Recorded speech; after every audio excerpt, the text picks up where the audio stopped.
The Trump administration announced on Thursday that it will review over 55 million visas to look for any reason to deport individuals. These are your daily tags. As part of an ongoing crackdown on immigration, the Trump administration is instituting a, quote, continuous vetting for individuals with visas. The State Department said that all persons with visas, whether they are just tourists to long-standing individuals within the United States, will be subject to scrutiny. The State Department said they will be looking for any indication that persons will be ineligible to stay or come into the United States. At face value, this seems to be a continuation of the plan that Stephen Miller championed to deport 1 million people this year. But at large scale, the continuous vetting process is going to impact numerous individuals throughout the country. And that, further on, even the smallest of infractions could lead to someone's expulsion from the United States. Now, 55 million visas is a large number. According to the Department of Homeland Security, last year there were 12.8 million green card holders and 3.6 million people in the US on temporary visas. This was just last year.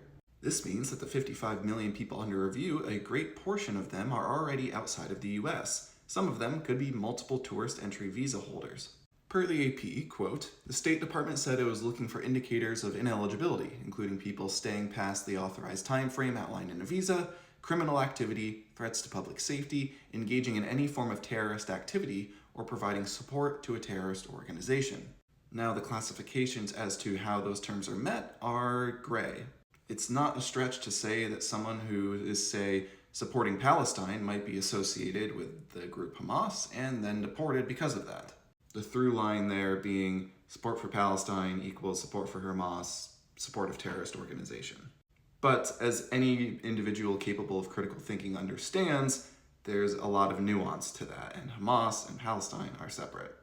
But that said, that's just one example that the State Department could use in order to expel people from the country. And as millions of dollars of resources are committed to this endeavor, it would be expected that they would be looking for some sort of return on investment. That ROI would be number of deportations. And to be fair to the situation, if people have outlasted their visa or have not gone through the proper channels to renew it, then that would be grounds for deportation. But within the scope of what the Trump administration is looking to do here, the question of how the resources are allocated and how efficacious it is to deport these people remains in conflict. If nothing else, the effort seems hasty, and the criteria by which people are going to be deported is murky.